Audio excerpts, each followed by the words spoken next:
So I've just done a video on the names of the different masts and the transition that went from Fanatic to Duotone. And now I just want to go through a little bit into compatibility and what mast is maybe right for you. So as I said in the last video, aluminium, I personally believe it's still always the best place to start. It's the cheapest. The only downside of aluminium is that it's heavy. It's very stiff. So like I said in the last video, it's very good if you're using really big foils or you're doing downwinding. The only problem with it is that it's really heavy. Not really heavy, but it is heavy. The 3.0, which is this one, which is the newest version, is lighter than the 2.0. And compared to other brands, I actually don't know how heavy this is. But if you look at the weight on my other video, you'll see how heavy the 82 is, and maybe you'll be able to compare it. Compatibility. So the aluminium has a fuselage which drops over the top. Let me just find that.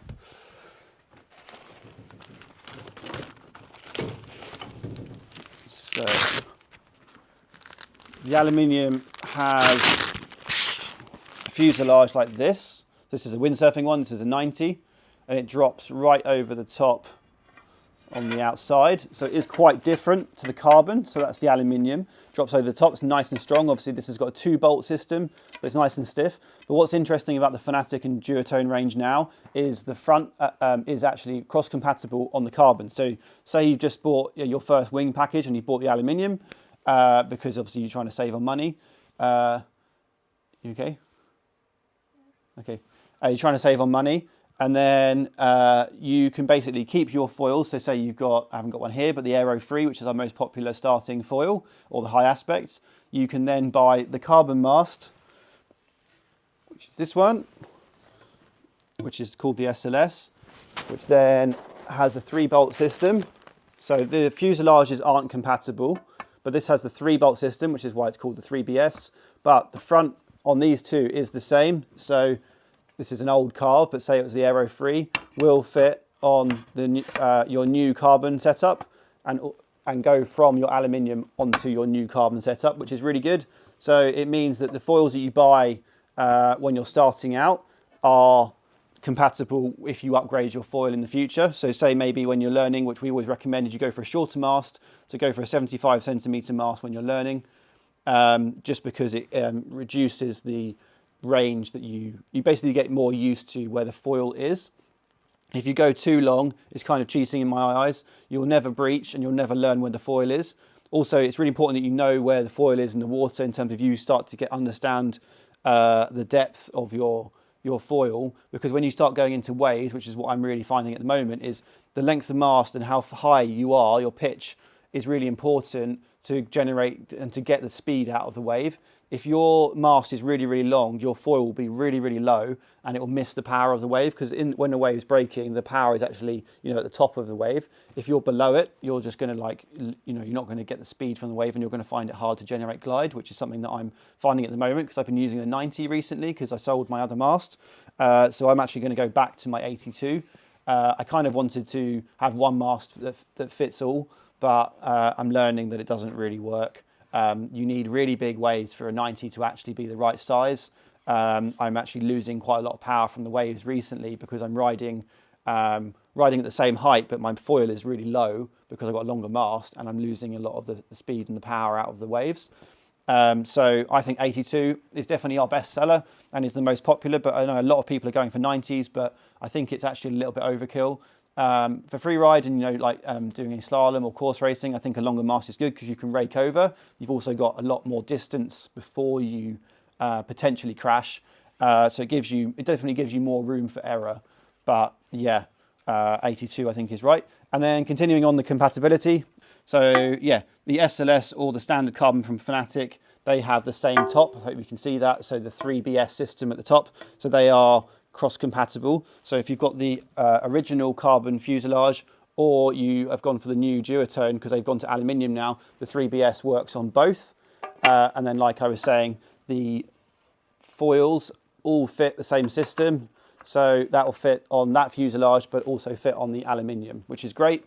So when you invest in your foils to start with, they will see you through if you then upgrade to carbon in the future. So what mast is best for you is kind of like where I'm at the moment in my sort of winging journey. I just went on about the length, but it's also about the stiffness. So the SLS and the D-Lab, they are different in weight. The D-Lab is quite a bit lighter, but it is also quite a bit softer. So the main reason is it's quite a thinner profile, but when you use it on the water, the difference I find is the drag reduction, basically. So I think this was originally a kite mast. I think it is still a kite mast, and we do have customers that use these for both winging and kite foiling. It's thin and lightweight, but it is soft. So if the problem I'm finding, and I'm trying to get, one mast does all, I don't think it's really going to work, is because I'm using big foils like this. So there is a wingspan sort of max. So there's a maximum that they recommend on the D-Lab or the Team Edition mast, which might sway you to go for the standard if you use these quite a lot and you want one mast that fits all. I think they say 1 meter wingspan and no bigger surface area than 1,500. So that definitely takes this out of context for that foil. It's not just down to strength and obviously putting a lot of strain on that joint and the mast being thinner and lighter. It's actually performance. So these masts are softer than these masts, than the standard. And when you're using a massive foil, you need to keep, you will definitely want a stiffer mast when you're using something like this. You're going to probably be on quite a big board. You're going to be on, you're up on a mast. You've got a long wingspan. There's quite a lot of movement that happens, and there's quite a lot of leverage when you've got something this big. You want it to be stiff, which is why I was saying actually an aluminium isn't actually a bad shout, although there's obviously the weight increase. They are incredibly stiff. But yeah, if you're using big foils and you plan to use big foils, maybe the standard carbon is the right one to go for.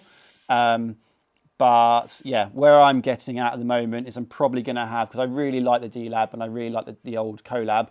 I just think the sensation that this foil gives is so fast. There's such little drag. It gets me up and going a little bit earlier. Once I'm up, I feel like the speed and the sensation is just so much better than anything else I have on offer to use. I'm trying to think where I'm going with this. But yeah, what I'm planning to do and what I've decided to do is I'm going to have an 82 D-Lab and I'm going to have an 82 standard carbon, and I'll use the standard carbon for my bigger foils in light wind when I'm using the big downwinding boards.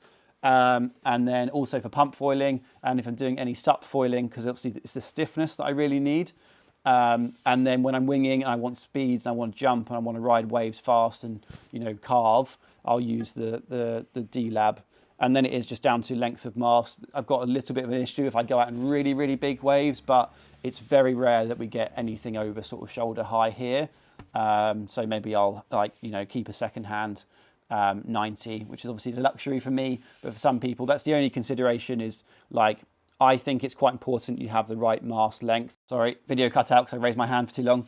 I think it's really important you have the right mast length, and I'm finding that out at the moment is you need to be in the right part of the wave to generate the speed. So don't just go long because at some point you're going to need it. Like, make sure you get the right mast length for the average conditions that you use or you go in, to make sure that you're in the right part of the wave and you can carve and stay in that pocket and generate and get the speed and the power that the foils want. The only thing I haven't talked about is the new D-Lab foils and what mast they go on. So they have the little mini tail wing, which goes onto the new, at the moment, it's only the new D-Lab Carve 2.0 at the moment that's currently been released on this. I think, and I predict, that they're probably going to bring out some more foils in this system. It's not like Duotone or Fanatic to bring out a whole system that only works, on one. Like I've said before, the compatibility and the the compatibility between these two. Oh God, I can't remember the word. The modular system that they've sort of created that's cross-compatible. It's not like them to sort of produce one and go to all that effort to create one system and it not then work across the range. I think that this sort of like design, which is a drag reduction design, obviously there's no bolts at the front, could work really well on like a glide, for example, but it'd be interesting how they make that work on the super wide ones. Obviously they'll have to beef up and strengthen the front, but that could be really cool because you'll obviously, like, what you're trying to generate, what you're trying to get from a glide is, you know, very high efficiency and to get going really early, any drag reduction will really help and the sensation will be increased, and you might be able to get away with using smaller foils, which is always a bonus. But yeah, just to sort of explain it, so this is compatible on the D-Lab and on the SLS, or the standard carbon. It uses the same 3-bolt system as the aluminium, so hopefully that makes sense. And then it is a case of having and ordering one of the mini sort of tail fuselages, which goes onto there. But once you sort of have this system, like I said, if you've got different size cars at the moment, but I predict that they will bring out probably more foils in the future. So don't be put off like, oh, you know, I don't want to have to buy a whole new system. You're not buying it just for now, you're kind of buying it for the future, because this is kind of like they've got with the masts, it's kind of like the naming convention. You've got the SLS as a standard construction or standard system, then the D-Lab is usually the most premium and the best sort of system they have to offer. So yeah, the D-Lab tail wing system there, and these come in 2 different lengths, and it's worth having a look. There's the length that this is, and there's also the length that makes effectively your fuselage overall, so you can compare it to what you've already got. So the 43 works out to be around 66 centimeters overall, and then there's the smaller one, which I think works out to be just under 60 centimeters. Can't remember what it is. I think it's 37, so 6 centimeters less. So yeah, it goes down to a 60. So if you're doing really tight turns or you're kite foiling, and maneuverability is your main thing, then the smaller one is the one to go for.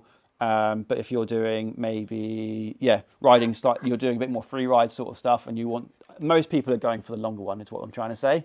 It's the most comfortable to ride, but the 60 is really good fun if you have that ability to turn really tight. I think that's kind of it. Ping me a message, basically, and lots of people have been putting comments on the YouTube videos below. I've probably missed bits. It's hard to sort of run through everything and remember everything that I was trying to sort of say. If something doesn't make sense, please, just drop a message and I'll try and answer it the best I can.